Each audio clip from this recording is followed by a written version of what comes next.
I am recording. I am recording. Pop, pop, pop.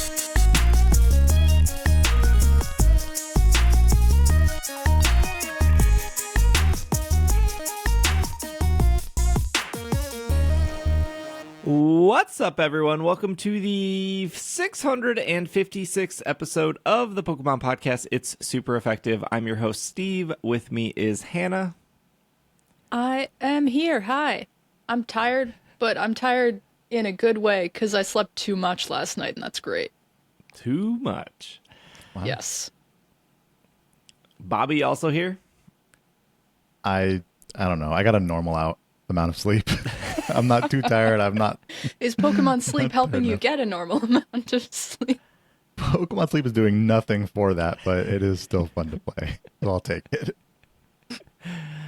Okay, we got a loaded show for you all today. So we got some Pocket stuff, some anime stuff, a little bit of Pokemon Sleep, and some like odd things we haven't gotten to. We're probably going to be the only Pokemon podcast talking about Pokemon jerseys, because that was such a niche thing, but we'll get to it, promise. Let's just jump right into things, because like I said, we have a pretty loaded show. We'll start off with Pokemon TCG Pocket, and I would happily like to announce, safe to say, they have fixed trading finally. They did it. They're Bobby was confident that DeNA would fix it. Bobby, how did they fix trading? They're giving everybody a bunch of coins or tokens. That's how you do it. Yeah, that's a fix. That's a permanent fix for sure. Just, I don't know. They do it every week. They haven't said they're doing it, but if they wanted to just do it every week, start everyone with 1,000 tokens, sure, why not? Yeah, they gave 1,000 tokens. Like, here you go. Figure it out. 1,000 tokens is what? 2 trades. 2 1-star trade. 2 4-diamond trades. Oh, 4 diamonds. Sorry. The 4 diamonds, 500 tokens. Yeah. Mm-hmm. So EX card, basically. And then what is a 3 diamond is like 120, I think? Yes, I believe 120. Yes. I've done like 3 trades, and one was a 3 diamond for that Hypno. I got the Hypno. There you go. And then just like I did like 2 of the free trades just to see. It is what it is.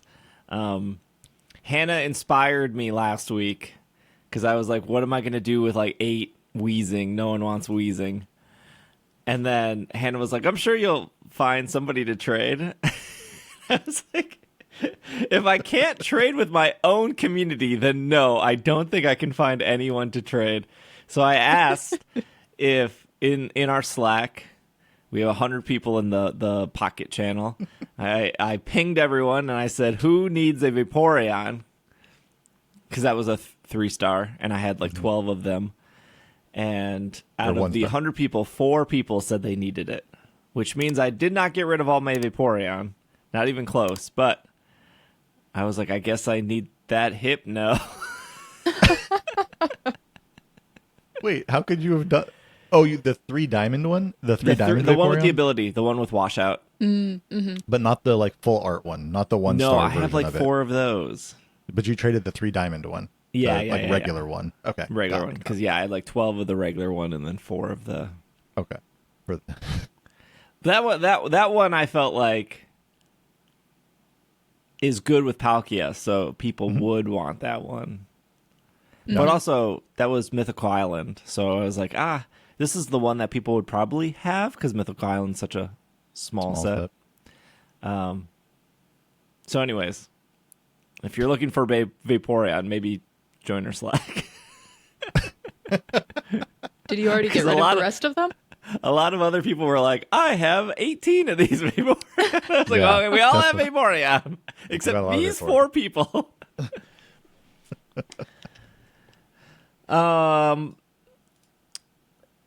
This is off IGN, still Pocket related. Pokemon TCG Pocket estimated to have made $500 million in 3 months. PocketGamer.biz cited figures from AppMagic to estimate as of February 4th, the digital card game has made $500 million, which is now second to the second Pokemon mobile game to hit that number behind Pokemon Go. With the release of Space-Time Smackdown, new daily sales have rocketed more than $10 million for the first time. Within the first 2 days, it was available, accounting for 22% of the entire month revenue. They go on to say, but I pulled a graphic from not AppMagic, the other site that grabs data. I can't think of the name of it right now, but I know exactly what you're talking about. The other mobile. Yeah. But it said that Pokemon Go made $550 million in just 2016 alone, which was 5 months. That was a sharp drop after, because it was July 6th was when it was released. Yep. So about 5 months total. Yeah. Yeah. So we're 3 months into Pocket, and they're approaching that territory. Wait, 6 months. 6 months for Go. 6 months July, for Go. Yeah. July, August. I had to do the thing too. Wait, hold on. Yeah, 6 months for Go. 6 months. 6 months. Math is our strong suit here. And then I'd like to remind everyone I'm an accountant. So that's good. Perfect.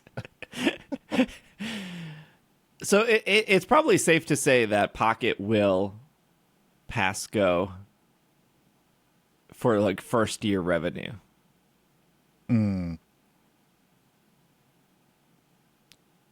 Yeah. Well, they did say though that Go hit 500 million in less time than Pocket did, though, right? No, the last time we reported on numbers, it was that Go almost beat Pocket in the first month. They were like 5 million short. So in the first 30 days. Maybe I misread this article. I thought the article said that Go did it in 22 less days than Pocket. Okay. Yeah, so right here, in less than 3 months, the same amount popular culture hit Pokemon Go made in just 22 days fewer. So it's saying Pocket did it in 22 days fewer than Go? The first paragraph, I think. No, it sounds like Go was faster there in the less than 3 months. But then I think, at least based on the way they're wording it. I don't know. It's a confusing Either first way, roughly paragraph. they're pretty on par with each other. Yeah. Pocket is pretty on par with where Go was at, which is really impressive at this Seriously. point. Seriously impressive. It really is. Well, when you see some of the people's card amounts, Yeah. you're like, oh, that's like, I think that's like such an interesting thing about Pocket. Because I asked Hannah how many cards she had, which was like, what, 2,000 something? Less, I think. About half as many as you have. Yeah. And then Bobby and I have roughly the same amount. Yeah. But, so like I know how much I've spent, right? Well, I've only spent like $70, but the Pokemon Company gave me 2 gift cards, so Bobby has spent that much. But although, hold on. You also bought stuff with your gold. You bought like some items, right? You bought the Erica stuff. Oh, yeah. Yeah. So, I'm just saying, I don't think I spent as much as you with the Pokemon gift cards. That's all. But if somebody came around, so like I'm just shy of 4,000 cards. Bobby's just shy of 4,000 cards, which give or take is about $200 to $300. if somebody says they have 6,000 cards, Yeah. you just at that point you're just like, oh, you're probably $400 to $500. Yeah, and then if somebody because has I just checked, I'm at 2014 cards, free to and play. you're free to play, yeah. So a free to play person should be around 2,000 cards. If you have been actively, for the most part, playing, yes. Right. Yeah, that's why I like there's a range in those numbers because some people might not do the daily tasks or whatever. Like I don't do the 5 battles every day to get like the thank you. I don't. I know there's like a group you can join where people just concede. So you know how there's like no EX where you battle with no EX. There's one I don't remember the thing, but people join it and then they just concede, so both people get the things, which is like I ain't doing that.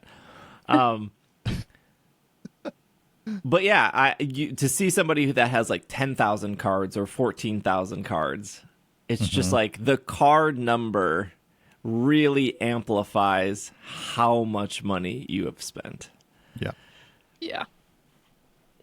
Yeah, and you have to remember too, if you're on premium, right? That's 1 extra pack a day. So if you're opening your, 3 packs a day, that's an extra.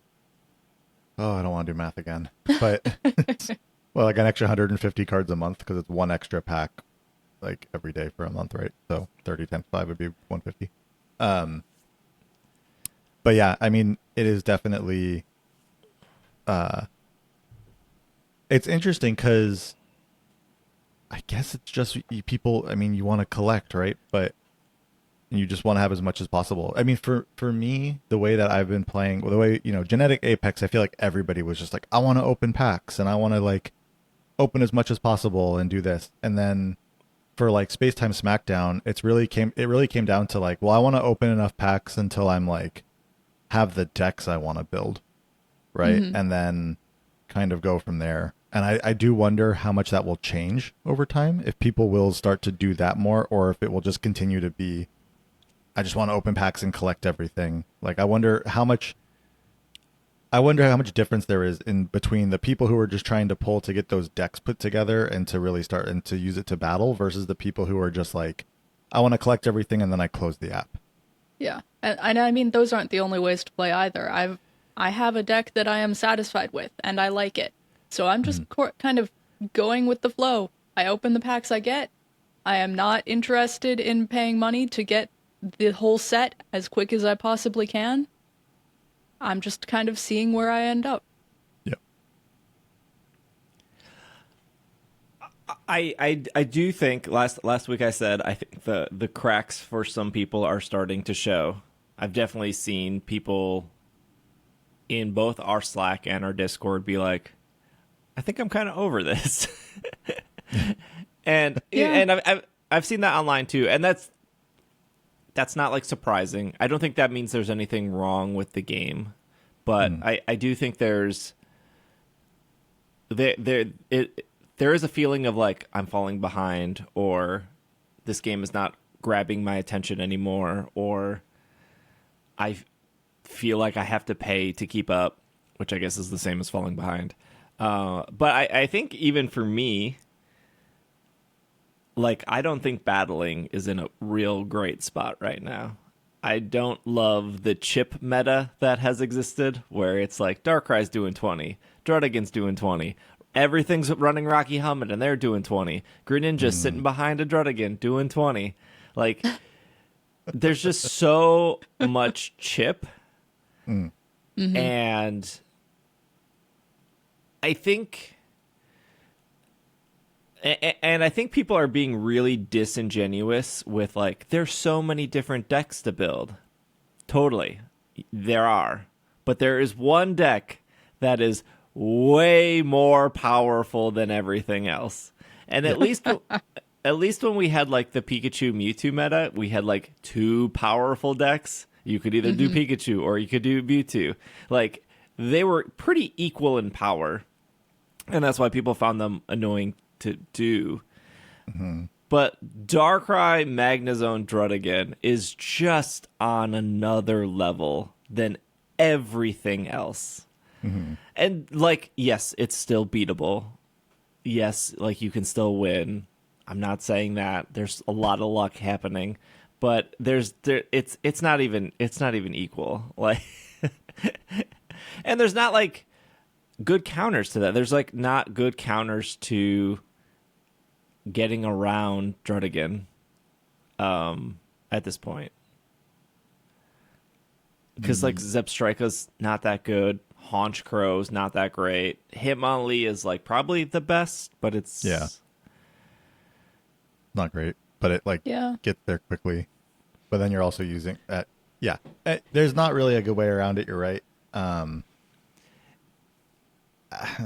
It reminds me of the hypnotoxic laser, and which is why I quitted the physical TCG. No, because like laser. because like when you were running a 60 card deck and you just ran hypnotoxic laser because it was just so useful, and so it was very easy to just fit 2, 3, or 4 of those in, or you just go all into hypnotoxic laser and you're just like running other cards that benefit it more. But this is like you're just running Rocky Helmet because it's good, and there's no real counter to that. And so every deck is like trying to like fit 2 Rocky Helmet on top of like every deck is not every deck, but I'm exaggerating, but almost every deck is sitting behind a Druddigan. Yeah. Which was like not as annoying in Mythical Island when Druddigan came out. Right. That's the point, right? That's kind of the idea. Like, hopefully this next like special set that comes out will could potentially adjust for like the Darkrai Magnezone deck in some way that may help beat it easier, right? I mean, that's the constant battle, right? Like, it's like this came in, oh, it's too powerful. Okay, hopefully this next set has some things that offset that a little bit. So it's like maybe it's not easy to beat now, but it just makes it more beatable. It doesn't feel like there's only one deck that's doing all the winning at the moment. And maybe they just put themselves in a bad spot for a minute, like, and the next set could help that out, hopefully. It's power creep in a game where they're not seeming to go in and debuff things after the fact. So they just sort of have to wait for the next set. Yeah, and we talked about whether they would like nerf or change cards because other digital card games have done that before. Yeah. But also like Pokemon as a brand is the same company that was like, we're just going to let Arceus Dialga Palkia just run free for however long, and and that card was so dominant in the normal TCG for such a long time. I don't think like everything is lost. Like, you're not stepping away from the game. No, starting this week. No, I'm still working through my 45 battles. There you go. I'm at 25 of 45. Nice. And I have, plenty of time. I've only been trying to do like 2 or 3 a day because it's just like, oh my gosh. That's not good. It does take a while to get through 45 battles. You know what I feel like has gotten worse, and I don't know how many battles you have done, or if you both are trying to get to the 45, is I feel like there are more people slow playing or like letting the timer go. Like, I feel like the start of the match is longer than the match itself.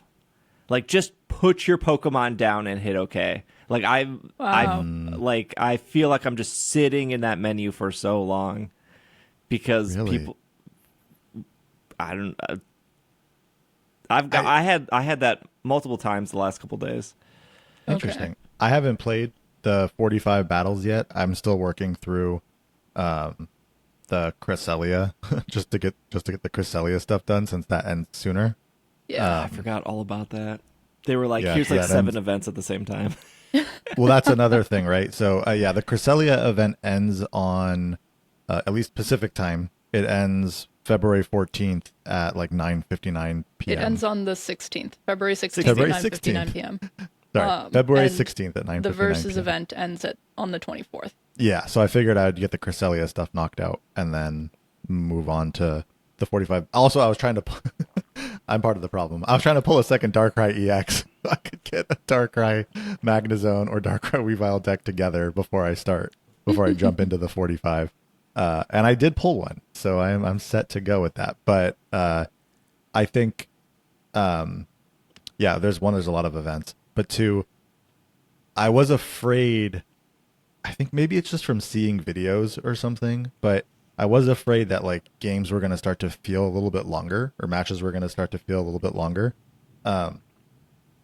And what do you think the reason for that is, though? Do you think it's just that there's a few more options down, so people are like thinking more, or do you think they're really trying to get people to like concede by just like slow playing things? I think Druddigan just slows everything down. Oh, okay. Yeah. Yeah, but for the slow playing part as well. Setting up for minutes at a time or whatever. It seems possible that if people are getting kind of tired of the battles and just really want to get that emblem, they're willing to do that more now than in the past. That would make sense. Watching TV and forgetting that they have their game open and they're like, oh, shoot, I got to set something up against this person.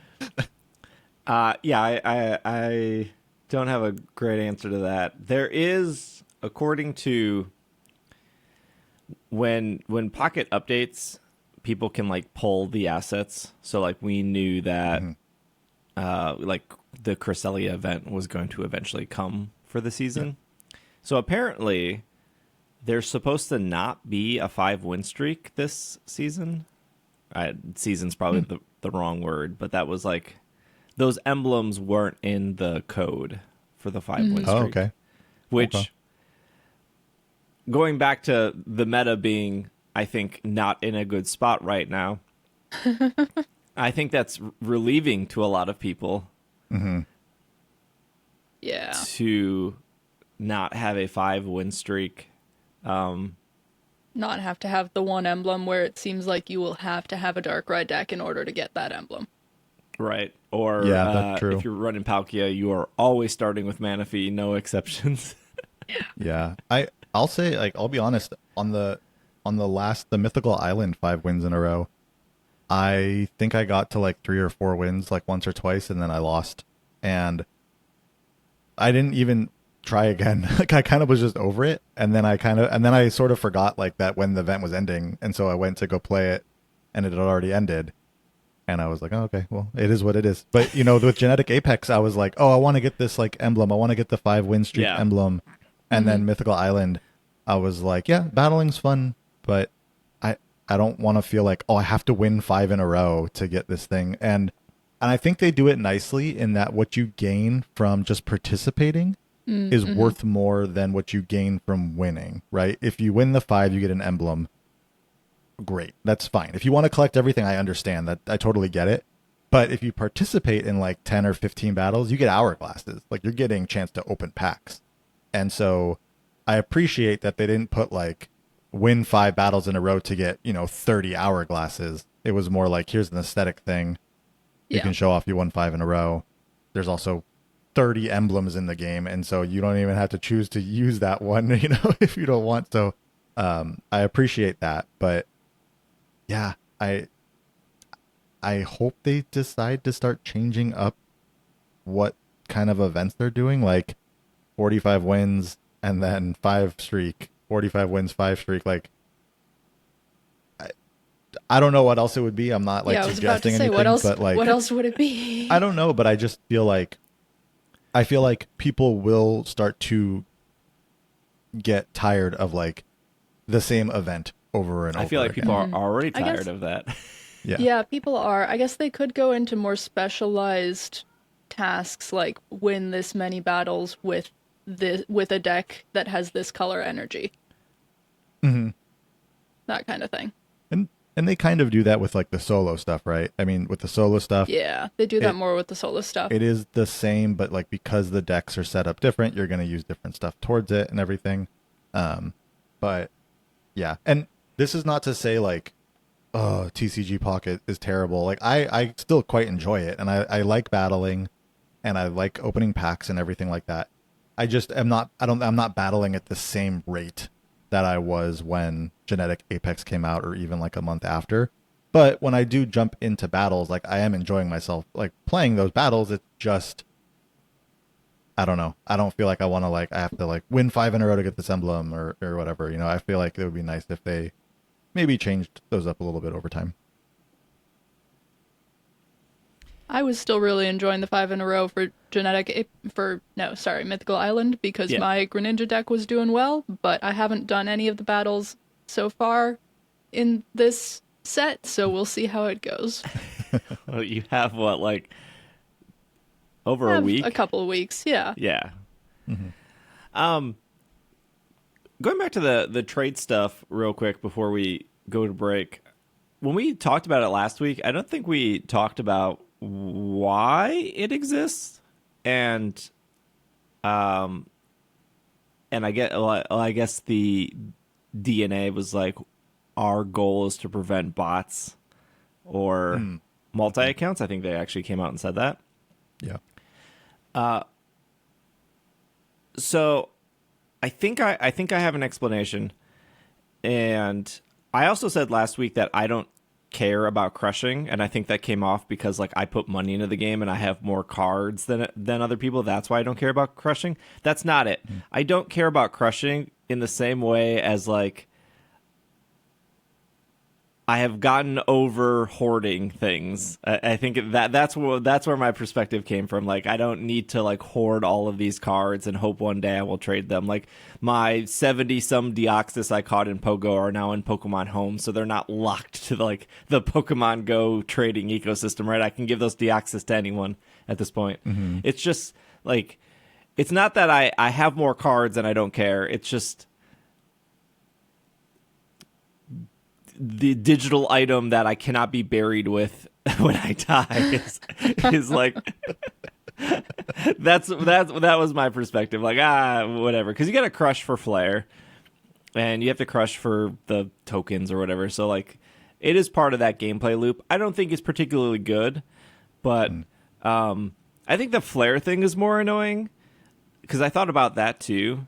Of if I was to flare cards, I would have flared Electrode, because I was running Pikachu Electrode for so long, and then when the meta shift, I switched to Pikachu Zebstrika, so those flared Electrodes would have been never seen again.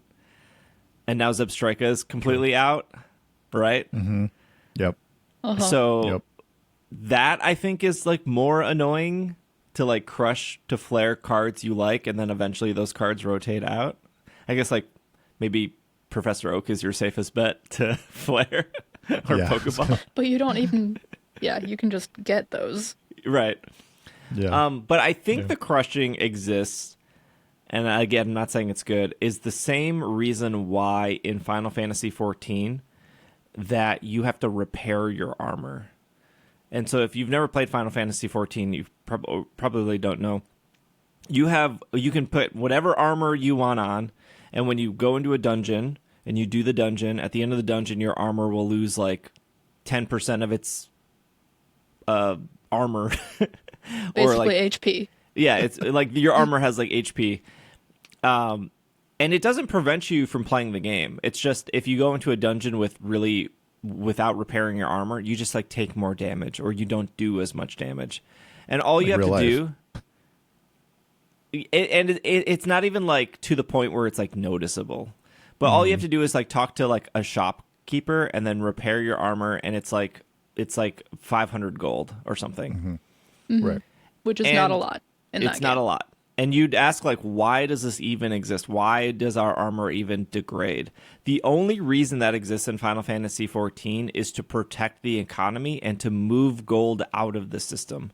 So if you have 14 million players and every 3 hours they're getting rid of 500 gold, Bobby's the accountant here. You can do 500 gold by 14 million. You're moving all of that gold out of the economy. So I think why crushing exists, I'm saying why, I'm not defending it, is because it prevents people from starting a new account, opening 40 packs, and then having those cards float around. And by crushing it, you're moving cards out to then keep the value of other cards. Otherwise, you could have one account. You start your fresh account. You open a bunch of Space-Time Smackdown because you get I'm assuming you get like about 40 packs right away if you do all the missions and you get your free packs and all that stuff. Obviously, that takes time, but then you transfer the cards you want out, delete that account, start a new one, do Mythical Island. And so they're trying to push that gold out ultimately like Final Fantasy 14 does. Or I think World of Warcraft also does this. To like protect I'm doing air quotes for the audio listeners, protect the economy. I think that's why it exists. Yeah. No, I understand that. Yeah. That makes sense. Yeah. At first I couldn't see where you were going with that, but that does make sense. It did loop around. I think to that point, you should take your Giratina that's sitting somewhere on your desk there, and you should crush it. Yeah, because that will make the value of all other Giratinas go up. One less out there. That's like not a real thing. Like in the real TCG, there's only so many Giratinas out there. You can't walk into a. But the same thing does apply in the sense that like the value of that does increase with the less that there are out there. So, yeah, in a different way that does apply. Yeah, don't crush yours. I don't know how bad the botting situation is or the multi-account thing is. Obviously, they're never going to say, but boy, I know when you log into Final Fantasy 14 and you're standing in that main world hub, there will definitely be people trying to sell you gold. Really? Less than it used to be. Much less than it used to be. Yeah, they'll... Wait, sorry. So how does that work? People like bots? Like people have bots or multi-accounts to then... They'll use like a bot to farm the gold, and then they'll try to get you to go to a website, and then they will sell you gold for real money. Got it. Okay. Which there might be some value to that, you know, if you just want to play the game and you don't want to grind and all that stuff. But people do that. They use other you can also pay like $25 in Final Fantasy 14 to skip to level 70 or something right away. But that's official, right? That's that's official. Yeah. Yeah, that's official. I assume selling gold from a random website to another player is probably against the terms of service. Yes, they frequently have posts about that being against the terms of service. Yeah, sounds about right.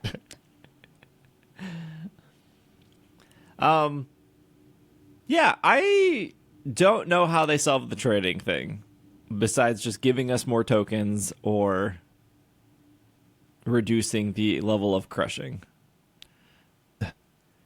I think having more ways to get tokens is a big part of it, and I think that's coming. Well, and I don't know if you're on premium, all of the premium tasks this month, it's the premium shop tickets and tokens for trading when you complete a task. Okay, so it's a premium thing. So premium players are the ones who are getting the better. I don't know. Don't quote me on I don't know if it's every single task in premium, but on multiple of the tasks, when I've like collected 11 cards or whatever, 11 fire type, when I've rewards for that task were the premium tickets to buy the Darkrai coin and all of that, but then also trade tokens. Got it. I saw somebody suggest like don't open up trading until you're like level 10 or 15 or something like that, which is like what Pokemon Go does. I don't think you can trade in Pokemon Go until you're level 5 or 10 or something. You're saying DeNA shouldn't open it up for people until they're level 10 or 15? Yeah, so that would then, like, I make a fresh account, I open up 40 packs, I'm not level 10, so I can't even trade them anyways, which directly affects multi-accounts or bots. But those same bots would just then run the battles to then get the free XP to then level up. It doesn't take very long to get to those levels. Yeah.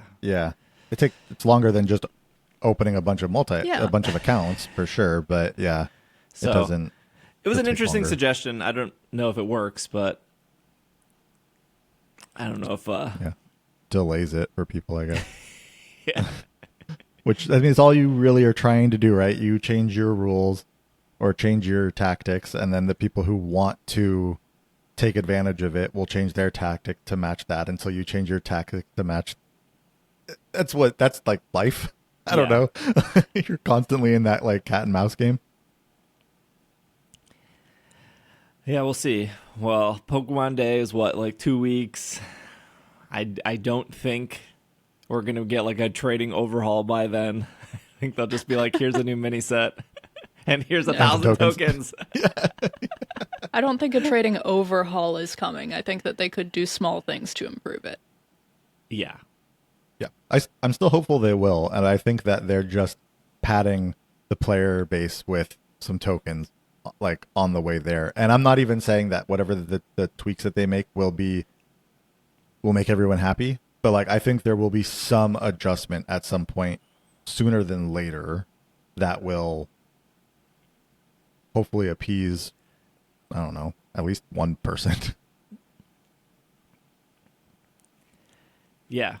Oh, side note, you can trade a Pokemon with Flare. But you have to trade, you have to have Flare. Of course. So like somebody offered me a flared Cramorant and then I was like, I can't, the game is like, you cannot trade with this person because you have no flared of this. That's what is wild. Cramorant's like a 2 or 3. Yeah, probably a 2 diamond. And it does it have to be the same level of flare just because there is that kind of tier system to unlock? That That's a good question. I don't know because I haven't flared. I mean, I've only flared that Zapdos and I flared the Mew. Nice. I'll take that flared Zapdos off your hands there, Steve. For testing purposes. I'll take one flared Darkrai, please. Well, I guess, yeah. I guess one thing that is good about the trading system, which is a normal thing in a trading system other than in Pokemon Go, is that once you trade for a card, it's not like you can never trade that card again, right? Like, Oh, sure. you can trade that card back and forth if you wanted to. It'd be expensive, but unlike Go, you can trade something More than once. More than once, yeah. Once they introduce lucky cards, then it's all over. That's the overhaul I need. It's just the flare. It's like the same as like a lucky No, I want background. a 1 in 100 chance that my card will glow yellow after we trade. And then the flare would be cheaper to add. Yeah, exactly. There you go. That would be the lucky benefit. Okay. Let's take a break. When we come back, we got some anime stuff and some Pokemon Sleep stuff. So we will be right back. This podcast is brought to you by Hims. It can be hard for men to deal with hair loss even though it's common. Secrets are still a thing. They should still be a thing. And sometimes you just want to do something for yourself without announcing it to the world. And that's totally okay. Through Hims, you can restore your hair by accessing their personalized hair loss solutions. The great thing about Hims is there's no insurance needed and one low price will cover everything from treatment to ongoing care.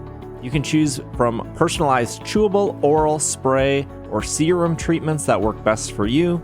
And Hims makes treating hair loss simple with doctor-trusted opinions and clinically proven ingredients like finasteride or minoxidil to help regrow hair as in little to 3 to 6 months. You have enough things to worry about in the world.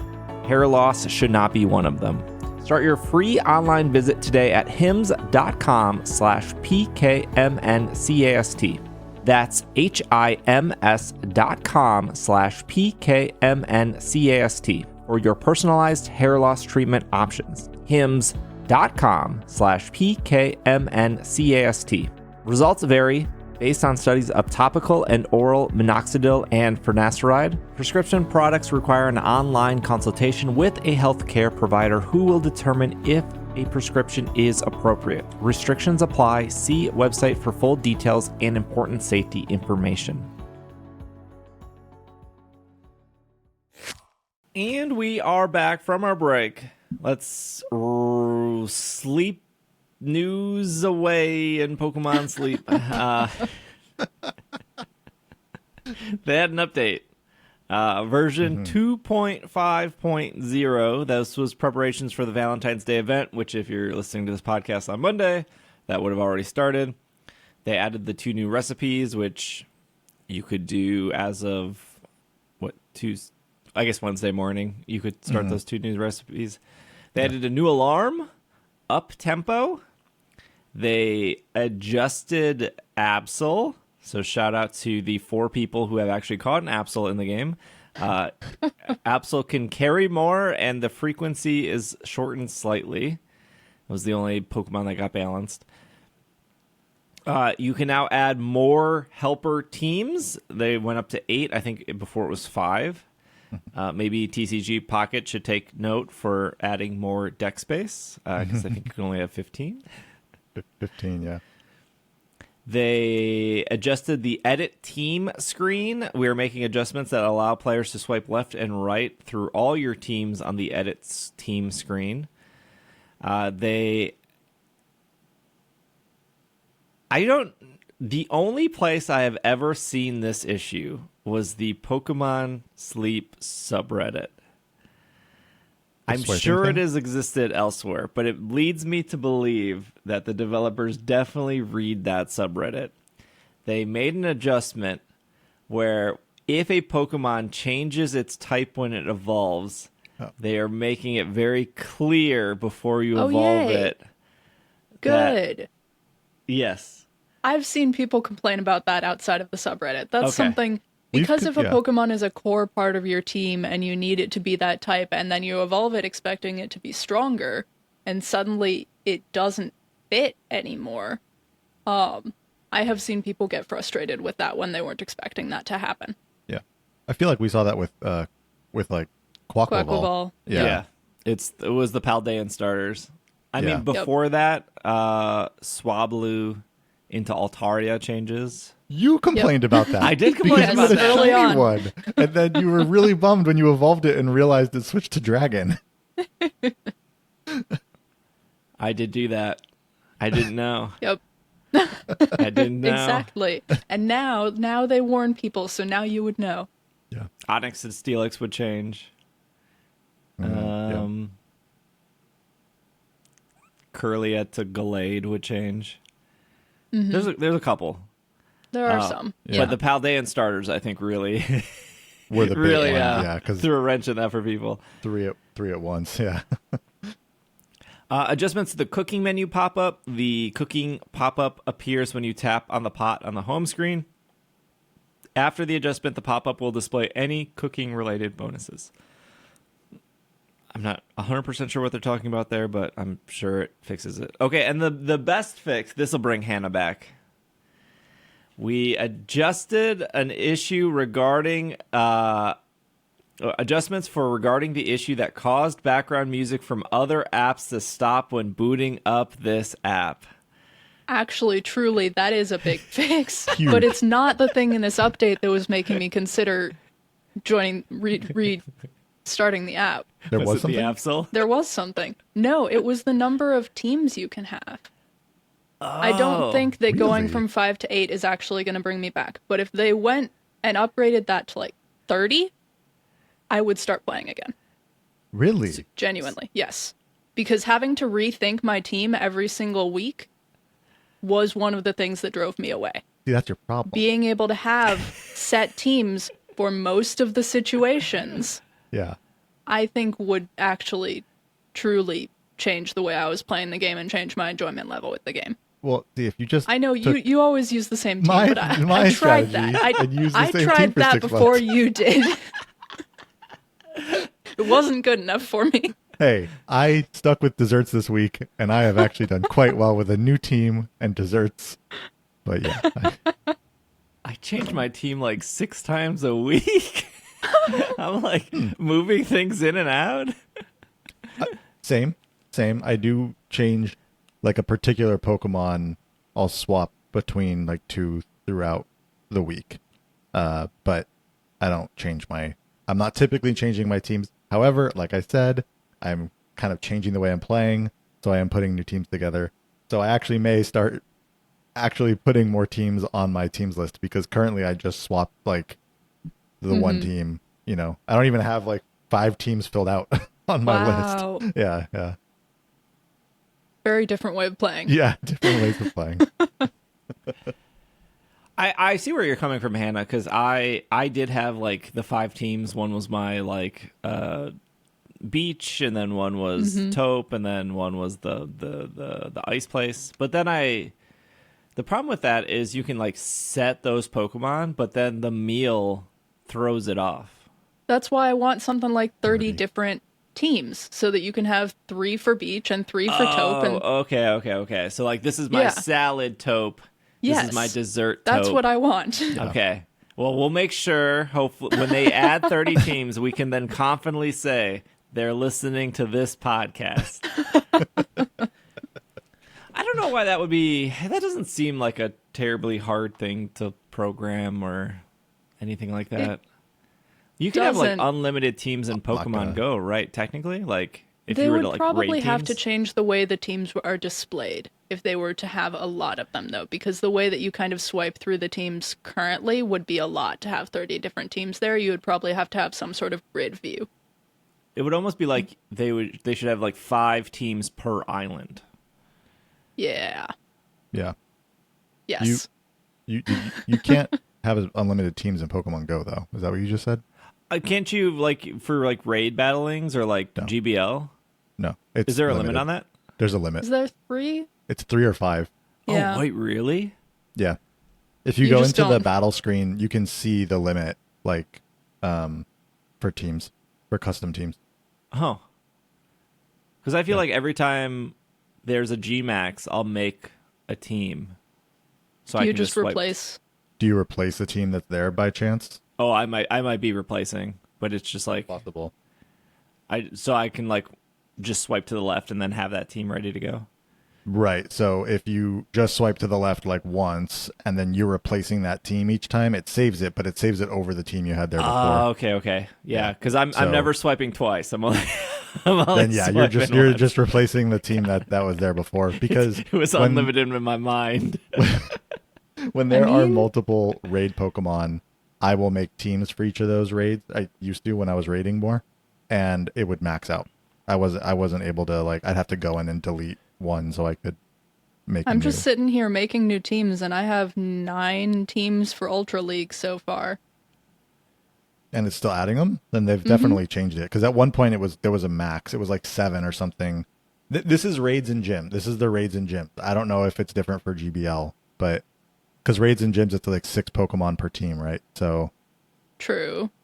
That was I don't know about GBL, but raids and teams gyms and raids used to have a max limit on Go. Well, 5 is not it. More than 5. Yes. Neither is 6. Okay, it's just letting me keep going. We're going to get to an hour into this episode, and Hannah's going to be like, I'm on 33. If that's the case, that's great, because that was definitely something that would be annoying when I had a bunch, and then it was like, oh, I can't create another team.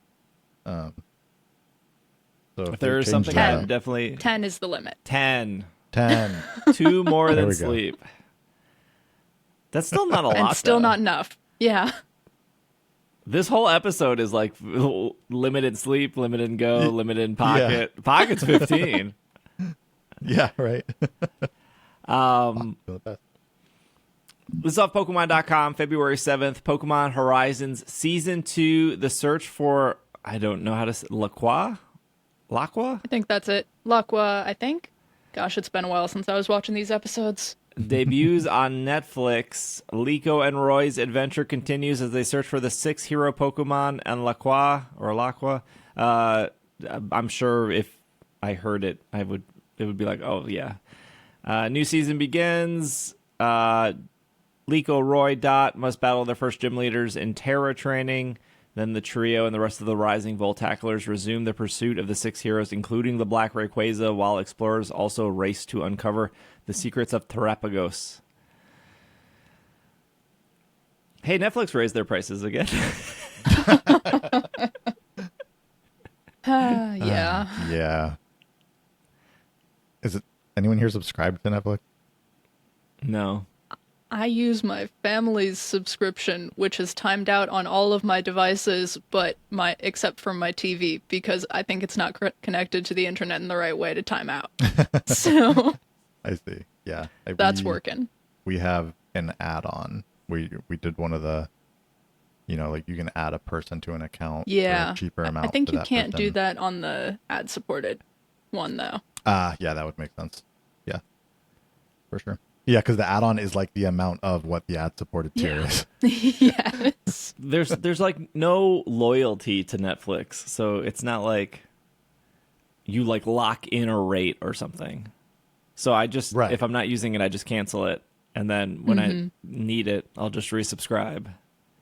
Which feels like it's like less and less these days.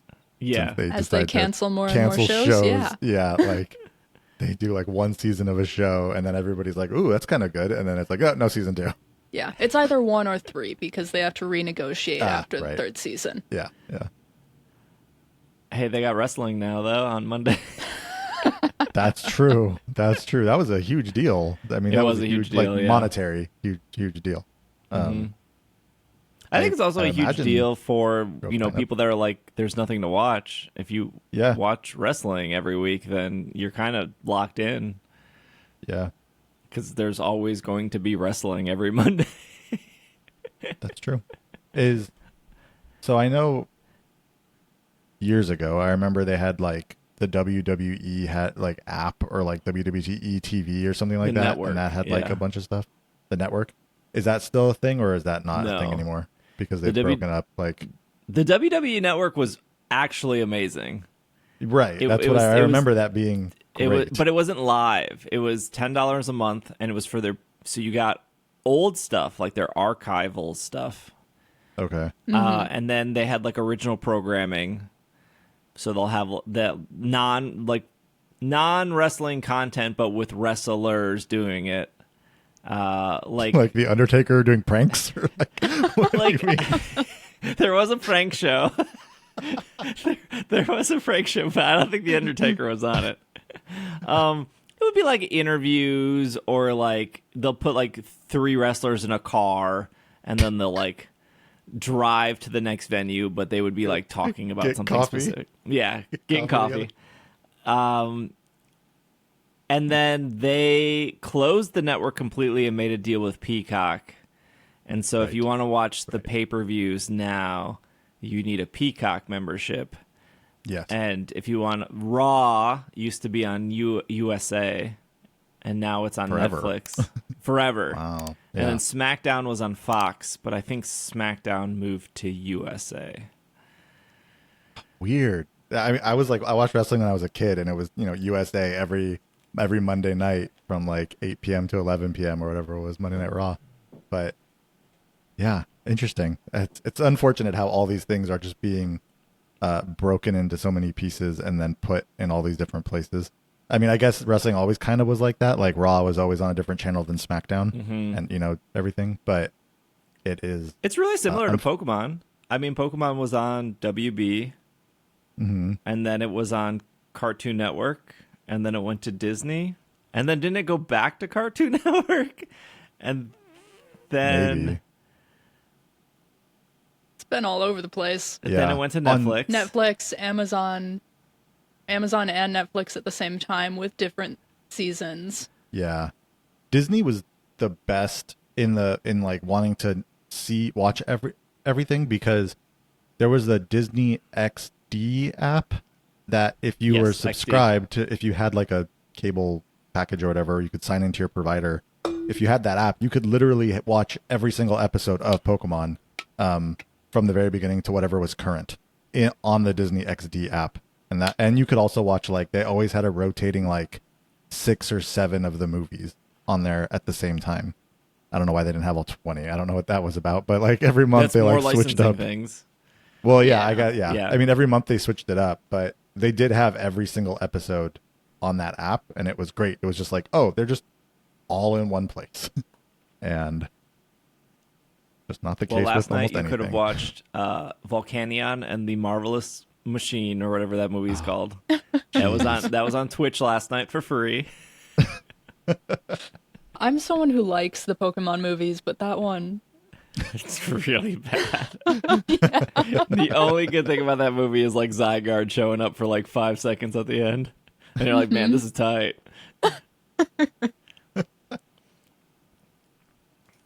What was the other? Oh, yes, the Dragonite thing. This was like an early Pokemon Day thing.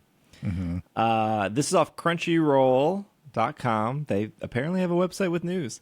Comix Wave Films, that's the company, is delivering a new Pokemon anime about Dragonite. Dragonite the Postman premieres on February 7th. Ahead of this year's Pokemon Day, the series' official account announced that a new anime, Dragonite and the Postman, will be delivered to fans via YouTube on Pokemon Day. Comix Wave Films is best known for producing Your Name, Weathering with You, and Suzumi. Those are the animations they've worked on. Nowhere in it does it say how long this is. It does say that it follows Hannah, a young girl who admires Dragonite Postman. One day she is given a letter without an addressee and sets out to find the sender with her new partner, Pokemon Fuecoco. Upon finding the sender is a young boy named Rio. She learns that he wrote the letter for his father's birthday. Since he's currently away in Kanto region for work. Uh-oh. Red and Blue remakes confirmed. Yeah. Problem is that it's already his father's birthday. That seems cute. Yeah, little short animation They love series these. on YouTube. Yeah. Mm-hmm. The first thing I thought of when I saw like a Dragonite delivering mail was like, could you please rope this into Pokemon Center and give us a special delivery Dragonite trading card, trading card, please? This is Bobby. This is not the time for any more TCG related things. True. It's already bad. Yeah. You can't even get anything anyway, so. It's already bad. The TCG is so bad right now. People are gaslighting themselves into thinking that, what is that set with the 3 loyal Pokemon on? The green Shrouded one? Fable. People are gaslighting themselves into thinking Shrouded Fable is good, and it's not. Yep. It is Wow. wild. They're just working backwards now at this point because that's what's happened. All of Prismatic Evolutions sold out, so now they moved on to Surging Sparks, which was already fairly popular. That all sold out, so they moved on to Stellar Crown, and now they've made their way back to Shrouded Fable. And they're that literally was on not TikTok touched for and months. Twitter being like, no, I think Shrouded Fable's actually good. No, Yeah. it's not. It's such a bad set. Not a good set. There are some decent artworks in there. There's like the Duskull has a line. I think that's all done by the same artist. It's actually done by James Turner. Yeah, there's James Turner. There's a Duskull line all done by James Turner, which is real cute. But yeah, it's working its way backwards, and and then Journey Together is going to come out, and from what I've heard, the distribution numbers for that were awful, and I think it's going to be just as bad. Like, I think we're in for a rough next few months. And then Team Rocket until comes they out plant after more. that, so it's not going to get any better. Yeah, no, it's not. And they also, a new set is coming out in Japan in March, Heatwave Arena. So I know that's going to work into the English set somehow later this year, which people are already getting ramped up for. So it's What So was what I'm the- hearing is the continuation of the advice of if you have Pokemon cards to sell, now is the time. And yeah, well, you got the 30th anniversary coming next year as well. So honestly, the next year and a half, I think is going to be real rough because they're going to do some 30th anniversary thing into next year. And so I'm sure that wave, that this is the late 2020 through 2021 wave is back again. It's back up again and then maybe drops out after 30th anniversary. Shrouded Fables is this generation's Crimson Invasion. Yeah, yeah. Yes.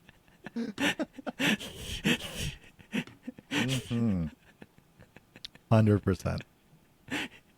It's crazy that people are trying to peddle this as I don't it's just not worth it. I honestly I had already been sort of going down this path, but I'm not in the mood to even go and try to find and buy packs anymore. I was talking to somebody about this, and I think there are plenty of cards that I do love the artwork of, and I think if I'm gonna pick them up, it will be as singles to just have them in like my binder or whatever. But at this point, for now, I think I'm done with like trying to find packs, trying to open packs, because everything is overpriced. Nobody should be buying on the secondary market, and it is impossible to find things anywhere at this point. And it's just... Hey, I was at Target yesterday, and there was one blister pack on the shelf. You didn't buy it? You always got to buy the last blister pack.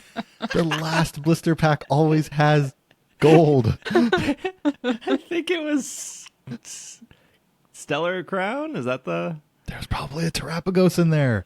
You just missed out on a special illustration Terrapagos. Gotta be more superstitious, Steve. Yeah. No, I just bought frozen pizza. That's all I needed.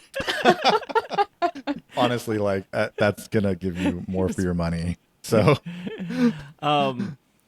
yeah, I also saw that like the older Team Rocket S cards are going up in price because people are preparing for the Team Rocket set. I don't know what trainer was featured in Heatwave Arena, but obviously N is the one for the black and white stuff. Yeah, Heatwave Arena had Misty and Cynthia? I think it was Misty, Cynthia, and then I can't remember the other ones. I want to say like Ethan or something like that. It's not Ethan, but it was another name that I wasn't as familiar with. But yeah, there's a Ho-Oh in the set. I did see the Ho-Oh. Yeah, that's what there's a Ho-Oh on the pack art for Heatwave Arena. But yeah, it's looking like it's going to be a rough, unless Pokemon does come through. Like they had said, they're going to print a lot more Prismatic Evolutions. If they really do come through and just print that to the ground, like they have to print a lot of it though, because on top of everything we just mentioned, there's also a special premium collection for Prismatic Evolutions coming out later this year, which is going to be, it's going to be like the Blooming Waters Costco people fighting situation. I guarantee it. If they don't limit these things and don't, put real strict limits on them, it's going to be the same situation that we saw recently with the 151 stuff. Which is, it's a bummer. It's like, who wants to be in the middle of all of that? Like, going back to the Dragonite anime, I don't think you're wrong, Bobby. I do think there's a high likelihood that there's a Dragonite TCG special delivery card. They did one for Bidoof. They did one for Charizard. They did one for Pikachu. Yeah. This is literally a special delivery Dragonite, and they've done 3 delivery cards so far. Yeah. Yeah. Could see it. That could be a mess, but it could happen. They've done well with the ones in the past.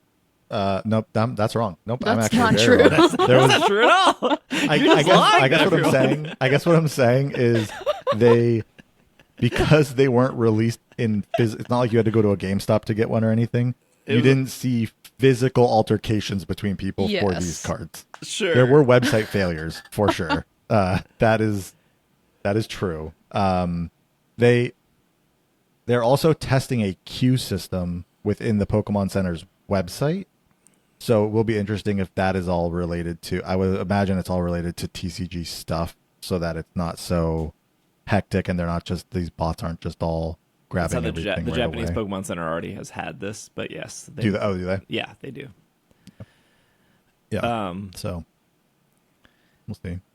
I think for the US it is TCG stuff, but for Japan it's everything. It's like when they release a new merchandise line, you're stuck in a queue no matter what. Yeah. So I don't know if it's the same exact queue system, but there is a queue now that they will be turning on. Yeah, I hope so, because apparently I didn't even try, but the same thing happened on Friday. They released more Prismatic Evolution stuff, and within just a few minutes, everything was gone. People weren't able to load the site. It was all kinds of problems. So we'll see, but I'm not as hopeful. I'm not as hopeful that TCG stuff will get better as I am hopeful that trading will get better in Pocket. Like, I'm less hopeful for Yeah. TCG stuff getting better over the next, 6 to 9 months. Yeah, I mean, not a coincidence that they released a mobile game and then prepped very good and sought after sets after said mobile game came out. Yeah. It's not Yep. like it's not like they were like, here's a mobile game and Shrouded Fable is next week. Yep. Like they definitely lined this up to do that. Yeah, absolutely. Just They like put a Pikachu and Eevee sets right after mobile game comes out. Are you kidding me? just like there was no coincidence XY Evolution was the same year as Pokemon Go. They knew what they were doing. Yeah. Yep. Yeah, because Evolutions wasn't even the 20th anniversary set. That was Generations, Yeah. right? So like Evolutions was on top of that. And, Yep. Yeah. Okay. Dragonite coming out. Netflix, more expensive. Sell your TCG cards. All right. That was that segment. Well, take another break. Also, good luck in Valentine's Day for Pokemon Sleep. Oh, real quick note on Pokemon Sleep. The update that does the music thing works really well. So it does the thing it should do, where it drops out its own music if you are already playing audio, keeps the sound effects, so the sound effects are still there, but your audio does not stop. Works great when you're in the car, parked, of course, not driving, but you're listening to something in the car and you open up Sleep, because before it was a mess, and it is great now. So I haven't tested it with my TV. I haven't tested to see if it like pauses my TV the problem I used to have. So I'll have to test that this week. But Okay. it's a great update. I'm glad they finally fixed it. Yeah. Please don't drive 60 down the highway trying to feed your Snorlax. Please do not. Yeah. Please. He's do not going anywhere. He can wait.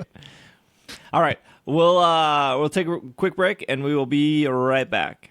And we are back from our break. Bobby, this is your territory. You're the sports guy. I know. Sure. Sure. This is off Screen Rant. Pokemon and Overtime unveil incredibly themed jerseys for Pokemon playoffs. The Pokemon Company is teaming up with Overtime for a unique collaboration that mixes basketball and Pokemon together. In recent years, the Pokemon Company has teamed up with a variety of franchises and brands for unique cross-collaborations. Levi's, Converse were the examples they used. Pokemon's latest collaboration might be the most unique yet, as the brand is now teaming up with a sports league to launch a full line, not full-time, of jerseys and lifestyle clothing. There are 8 Overtime Elite basketball teams wearing Pokemon-themed custom-designed jerseys over the course of the league's annual playoff. This collaboration will feature Pikachu's Charizard, Venusaur, with each team repping different Pokemon. The jerseys will debut at the launch of playoffs, dubbed Pokemon Playoffs, on February 18th, with a full collection going on sale via Overtime's website on Pokemon Day, February 27th. In addition to the jerseys, the collaboration will also include shorts, hoodies, activewear, and pajamas. And I know I just named a bunch of Gen 1 Pokemon, but one of the jerseys does have Sableye on it. So that's... And one has a Darkrai. So there's Yes. your 2 non Yep. Gen 1 Pokemon. These look great. They look really cool.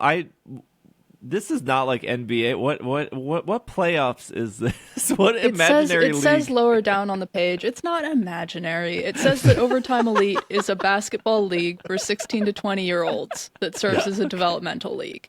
Oh, And- okay. That's very cool. Yeah. So this is like late high school, early college age kids. Yeah. Is it all in the same city, or is it still like a global, or not global, but like a United States kind of thing? It's based in Atlanta, Georgia, but I don't know if it is multiple cities or I'm not sure exactly if it is or not. But And the whole list of Pokemon that are included in these 8 teams are Blastoise, Sableye, Ditto, Gengar, Charizard, Darkrai, Pikachu, and Venusaur. So it is mostly Gen 1, but not entirely. The Not Darkrai and entirely. Sableye being included is nice. yeah, I think the Sableye is really fun. Yes. Honestly, Yeah. I think this is a really cool collaboration. I think it is too. And I mean, I will say I am somebody who has many, many basketball jerseys in my closet from when I was younger. I used to wear them all the time, basketball and football jerseys. So definitely is popular. I think people would want to, buy this stuff. It does seem like the Overtime League it's not just like some other league. I mean, there are a lot of, it looks like the board of directors in this group are like former basketball players. There's some like famous basketball players, Pau Gasol, Carmelo Anthony, Jay Williams. They're all on the Overtime board of directors. Looks like they've done a lot of work with like Amazon to get like distribution deals for streaming games there. So it's not just like some offshoot like league. It is actually pretty big, but it's not like the NBA. And this it looks isn't like they do a lot of apparel, too. I clicked on the Overtime website link in the article we're using here for the Pokemon stuff, expecting it to go to a sports league page, and instead it took me to this entire apparel website, which kind of gives me hope that this could be a really cool collaboration launch. They have a bunch of other stuff going on. They showed the Ditto hoodie, which is obviously not a jersey, and it looks really great. Yeah, so even if you're not into sports, but maybe you're really into Sableye, they are saying hoodies, shirts, whatever else was on the list, activewear. Pajamas is one of them. Yeah, activewear pajamas. I'm going to keep an eye out for the Darkrai stuff, to be completely honest. Yeah, definitely some cool stuff here. I see a Gengar hoodie. I feel like Bobby, that would what's probably the cost be of a popular. jersey? Oh, I mean, I couldn't tell you with these jerseys. If you wanted to get like a real like NBA jersey, like I'm not even saying real, like a play, like if you wanted to go to the NBA store and like buy a replica of a player's jersey, it's like $200. Oh, But I can't imagine that these prices. On I the mean, Overtime Pokemon tags website, that the high. other on the Overtime website, all of the jerseys that are currently up there are $75. No, okay. They range from $75 to $125. I feel like Pokemon would be like 125. Yeah, it could probably. be like one. It depends. It really depends if it's printed on or if it's stitched on. If the stuff is stitched on, which I sort of look like maybe it's printed on these images, because that's a huge determining factor for how expensive this stuff is. Like any of the basketball jerseys, when you get this stuff when it's stitched on, then you're up in like that $200 price range because it's more official versus when it's like ironed on, when it's so. Yeah. So what do we know for Pokemon Day so far? New anime on YouTube, jerseys, the TCG Illustrator contest cards. Yep, for 2024. As well as there's like a Pokemon Day EV card. Last year it was a Ceruledge card that you could, if you went to Ceruledge. How did I say it? Sarah. Oh, Ceruledge. And then if you went to Pokemon Center, you could get, and you bought something, you got like this promo card, and they also had them at like GameStop and Best Buy. Well, this year's is EV, so it's an EV. It's an EV card that has like a little Pokemon Day stamp. Yeah. It. Oh, and then the EV balloons that we talked about last week. Yes. And then the balloons. Yes. So, a handful of things. Next week's episode will be our Pokemon Day prediction / wants episode.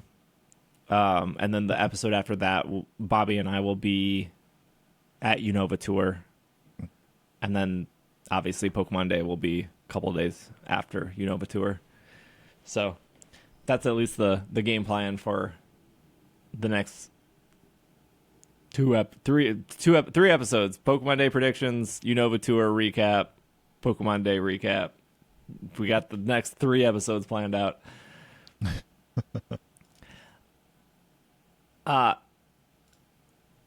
Nintendo Music app. This came out a while ago, and I was like, they'll never update this app again. But then they continue updating You it. were wrong. Yeah, They I have was. kept updating it frequently. Yeah. Nintendo is very good at releasing something and then just not touching it again. They're very good at this. So the Nintendo Music app came out. They added music from just like 2 weeks ago. They added the Legends Arceus music, and then when it launched, it came with the Scarlet and Violet music.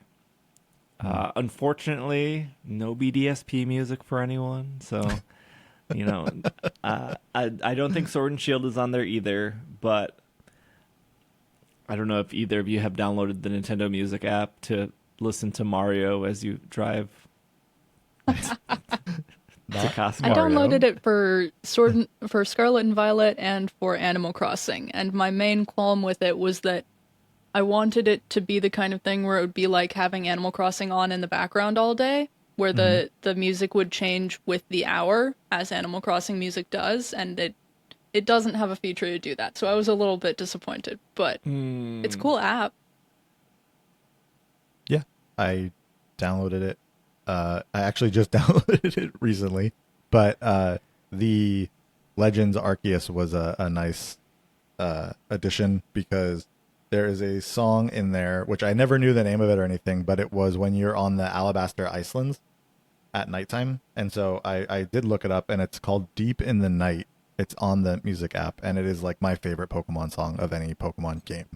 And so I could probably just sit there and have that on repeat all day long and be fine.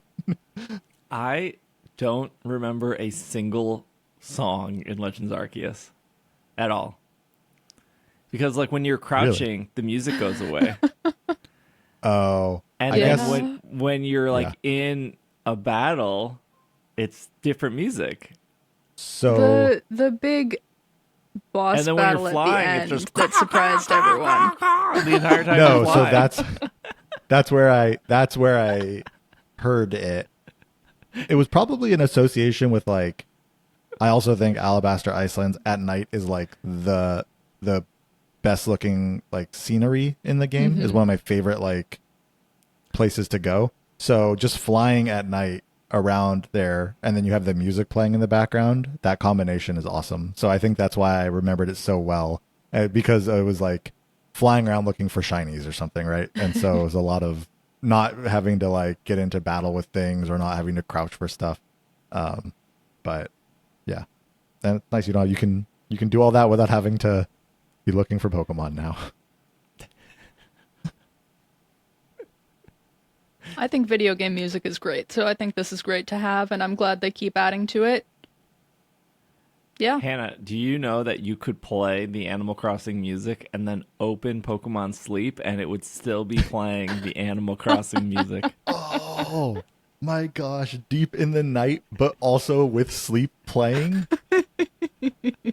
Wow. This has just opened up a whole new world. New way to go to bed. I get asked all the time on my Twitch of like where my Pokemon playlist is from, and I have to say every the answer is always the same. It's I bought all of this music in iTunes. It is still Yeah. in iTunes. Everything up to Let's Go Pikachu, Let's Go Eevee, I think. Right. 'Cause Yes. Sword and Shield, like, Sword and Shield came out recently, not recently, but yeah. It's like like a year ago. Yeah. And that was The on music, CD in Japan. Yeah, the game. Sword and Shield's only a year old.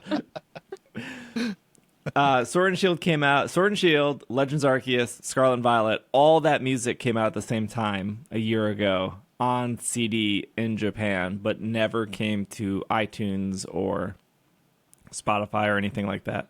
Obviously, it's just a CD, so you could import it and then burn it to your computer. You didn't buy them when you went to Japan? No, I have them. I bought them. I just Oh, haven't. okay.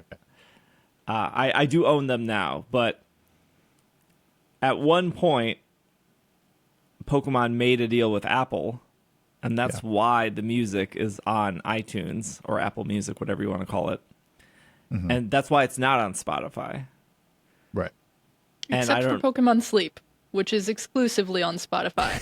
And that makes me sad. Yeah, that's a weird one. The Scarlet and Violet music exclusively to Netflix, but if you want Sword and Shield, that'll be exclusively Hulu.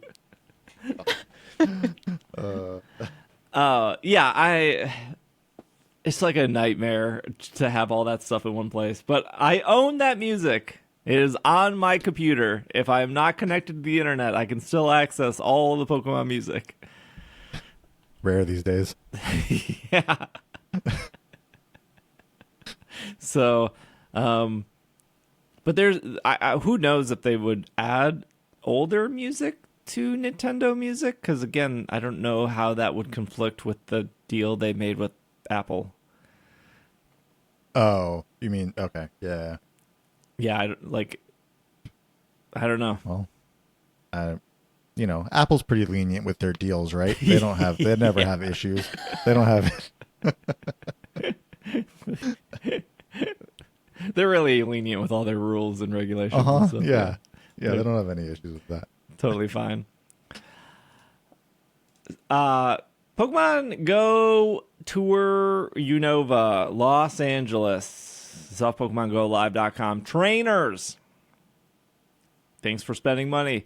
Our team has been watching the situation in Los Angeles, prioritizing the safety and well-being of Pasadena, the greater Los Angeles area, and our Pokemon Go community. In partnerships with the Rose Bowl Operating Company and local authorities, we made the decision to continue holding the in-person Go Tour Unova Los Angeles experience at the Rose Bowl Stadium and Brookside Golf Course, including citywide gameplay in Los Angeles and Orange County.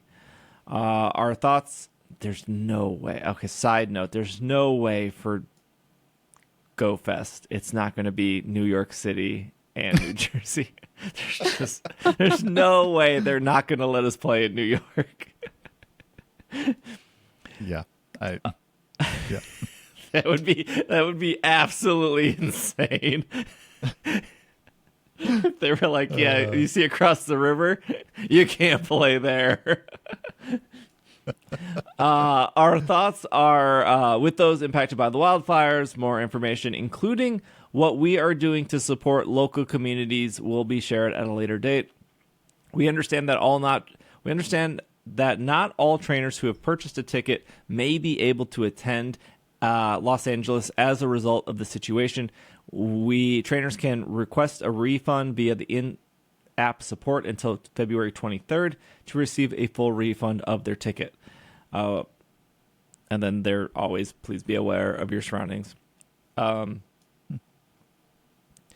a couple of things they're pulling from this. One, they're offering refunds, which is cool. Normally, these tickets are non-refundable. Yep. Rain or shine, 115-degree temperature or not, you got to play.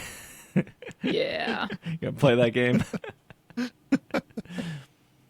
I wish they would have maybe expanded a lot more on what they're doing. They said they are doing something, and they'll share that at a later date. I kind of wish they had their ducks in a row and kind of told us what the plan was. Yeah. Not to be like pessimistic, but I feel like no matter what they do, it's never good enough for people. You know, when Pokemon went to Hawaii and they were donating all this money to the fires there, you know, that wasn't good enough for people. They should have donated more. It wasn't enough, you know. I mean, that was kind of a different sort of situation, and I feel like they've donated money a bunch of times, and that's not usually the controversial things that they're doing. Yeah, I mean, I think I think I know what you're talking about when you mean, like, yes, I've seen the post. People are like, well, if I calculate how much money they make and how much they donated, that's only like 0.02% of the money. Like, Yeah. and then it's like, if I donated that, that'd be like $120. Yeah. I mean, I think you're like, gonna. People are always gonna say they can do more. Yes. Yeah, and they you're should, gonna get yes. that no matter what. But like, it's not what's making people angry. Is I guess what I was saying. It's not the things in the game that are making. Those are the things that are making people angry. I don't know. I'm not thinking about that hard enough. There are things that they're not doing quite right when it comes to the donation of money. It would be nice to know what they're doing here, but yeah, it's not surprising at all, is the main thing. Yeah, but I agree. Like, if they come out and say, like, we're donating $10 million tomorrow, someone's going to be, why is it not 15? I mean, like, that's the internet, right? You're going to have people who are going to say that no matter what. But I mean, hopefully they tell us something. I mean, they said they will, right? So it's yeah. I think there'll be another notice at some point in the next 2 weeks, I guess.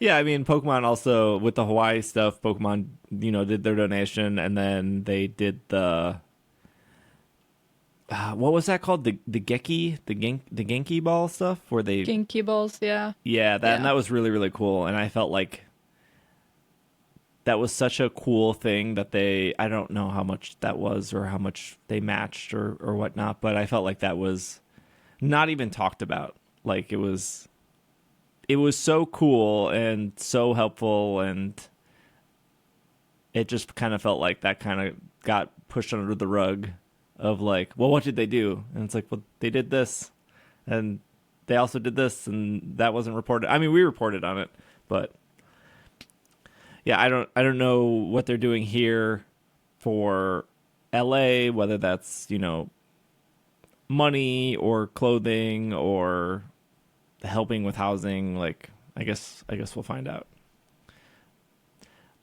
We did mention, like, there are contracts in place. So if Niantic wanted to, like, cancel the event and just say, like, play at home, we'll turn it on for everyone, which they did for some of the stuff that happened, they still have their contract with the Rose Bowl. And the Rose Bowl could easily be like, nope, we're not letting you get out of this contract. But yeah, I mean, I don't know. There are a lot of it's Los Angeles, right? There are a lot of events, and there are events happening now. There were events happening a week after the fires. Like, so it's not surprising that this event is still continuing, because it hasn't been stopping. A lot of other events, like, that are currently happening in Los Angeles are still happening. I mean, the teams that play there, the Lakers, the Clippers, they're playing their games at home like normal. So that's not to say that obviously these things haven't affected tons of people. I'm just saying, like, it's not surprising to me that this is continuing, because a lot of other things in Los Angeles and the surrounding areas are continuing at this point. It is expensive and difficult to stop things that have been planned for a long time in the cases of emergencies, and so that's what's happening. Yeah. I don't think you could just be like, let's just push it a month later. Right. Had this been like the weekend after the fires, 2 weeks after the fires, I could see something different. I think this is far enough away from that it makes sense that they're continuing the event at this point. Yeah. And we don't know how many tickets they sold. Like, I don't know how many people are flying in, or what the total count is, or how many hotels are fully booked up or not.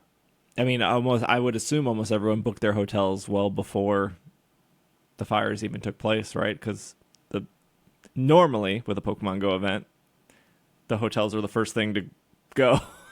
Right. usually not the Because tickets. if you're going to it's buy a plane ticket, usually you want to be buying a hotel either before then or at the same time. I think Yeah. I personally always buy my hotel before the plane ticket. I feel like you have some flexibility with the plane ticket. The Yeah. hotel is like kind of. LA is big though. Like you don't have to stay near Pasadena. I mean, I'm sure there are some people Right. staying. Stay in even Orange County. I mean, it's all very large. I do wonder how many people are flying in versus driving from surrounding area, just because it is. I don't know what the prices are to fly into Los Angeles since I live here near here, but I imagine they're expensive. $300 to $400 for me. Okay. I mean, I don't know what that is compared to flying it. So like, I'm just thinking like if you're flying into, well, I guess GoFest is in New York nowadays or like on the East Coast, but thinking like flying into Chicago for GoFest, flying into those surrounding areas and going there versus like flying into like Los Angeles or like New York. I feel like those are more expensive, but maybe I'm wrong. Yeah, it's hard to say just because everyone has different airports and different prices and different airlines and stuff.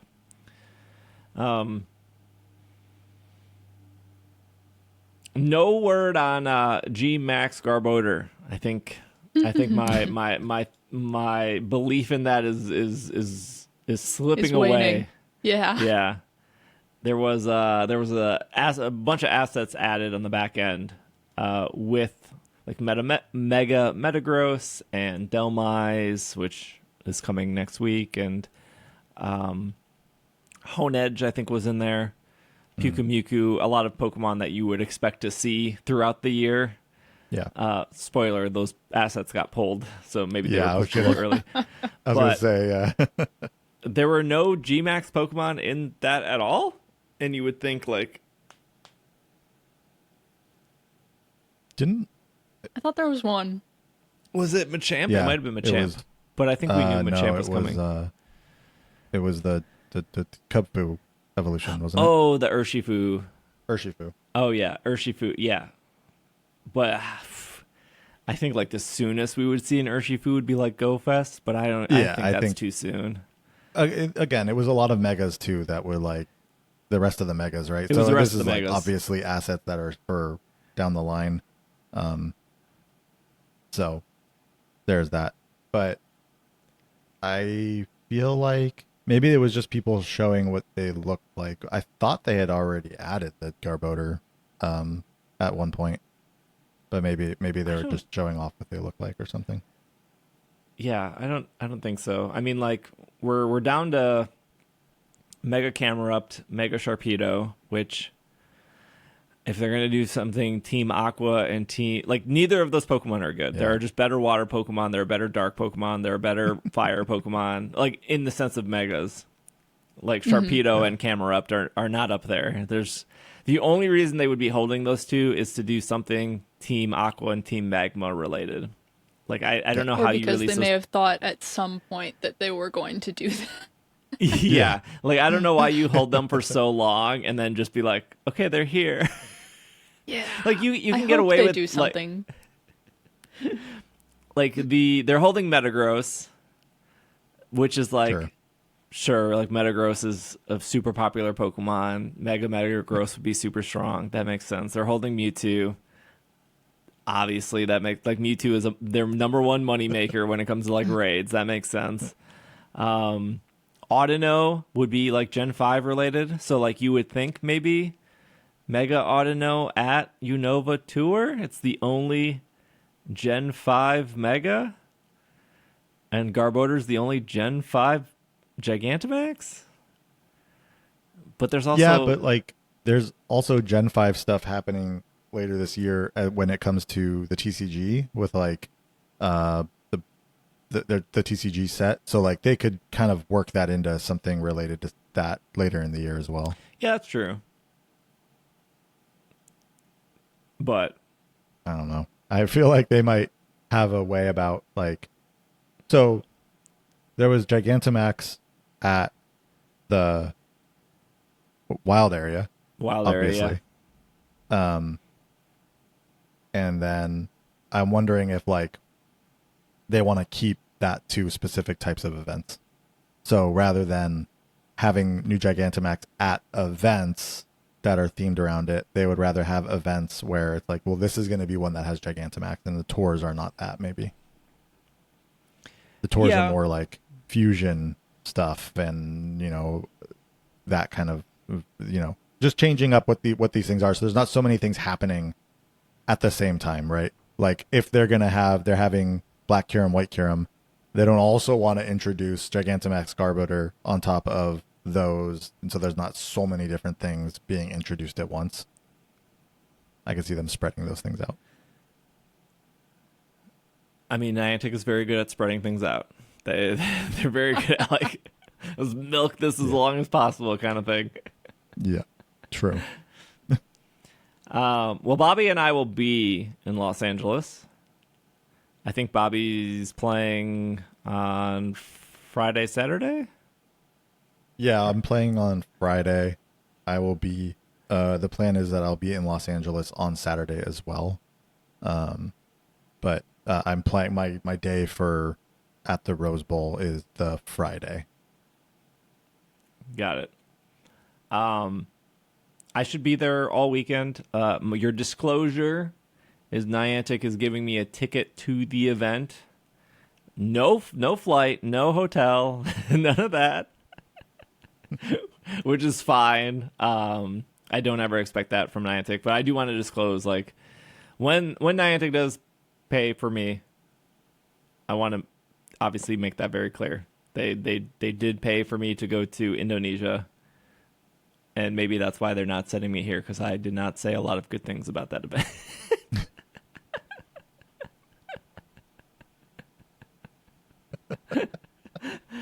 Hey, I went to a lot of Pokemon Go events last year, and Indonesia was like the only one they paid for. Yeah. Yeah. You did that. You did that wrong, because you ones you paid for yourself, you praised. I did. Quite a bit. Did. So they're like, all right, we see. You just don't pay for your stuff. You praise it. We pay for your stuff. You hate on it. I mean, technically, the Korean tourism board gave me some money to show up in Korea, but that was not Niantic. Maybe they wouldn't have given me that money if I said bad things about Korea. Did I ever get paid for that? I gotta check my. I don't actually know if they did pay me. Hold on. Okay. All right. Here's what we're gonna do. We're gonna take one more break if you are a premium member, and we're gonna do the thing we talked about last week, which is an extra 30 minutes, because these shows end up being 2 hours anyways. Because we're trying something new, what I'm doing is the extra 30 minutes will be completely free for anyone on Patreon. So Patreon does have a free tier. So if you just go over to patreon.com/PKMNcast, I didn't want people to feel like they're missing 30 minutes of the show, but I also didn't want people to feel like, I got to pay $5 and I don't even know what it's like. So this week, completely for free. You can go, you can sign up, you can get 30 more minutes of the podcast for free. Again, we're just trying something new with that, especially with how long these shows run. So yeah, go over to Patreon, you get the other 30 minutes for that, if you're interested. Otherwise, thank you, Hannah. Thank you, Bobby. This has been this part of the show. I don't know how to transition this yet. But we're going to end naturally like we do. And then if you're premium, it's just going to keep going. You don't have to worry about that. Unless you're not premium and you want to try it out, then you go to Patreon. Otherwise, if you're listening on Apple Podcasts and you're premium, it'll already kick in. If you're listening on the Patreon premium feed, it'll already kick in. So you don't have to do any work. If you're free, you got to do work by signing up for a free account on Patreon and then hitting the little I want to keep listening button. There's a lot of stuff on Patreon, too. So, anyways, thank you, Bobby. Thank you, Hannah. This has been another episode of the Pokemon Podcast, and we are Super effective. Super advocating for Pokemon to Sleep to have 18 to 30 different slots for parties per person. That would be great. Yeah, but if that's the case, it just means that something like PSA could be so arbitrary and so subjective. Don't people already think that is one of PSA the is arbitrary because yeah, they'll get people their do 9 think back that, and then they there's a lot crack of it that. open And and that's they send it super again? frustrating.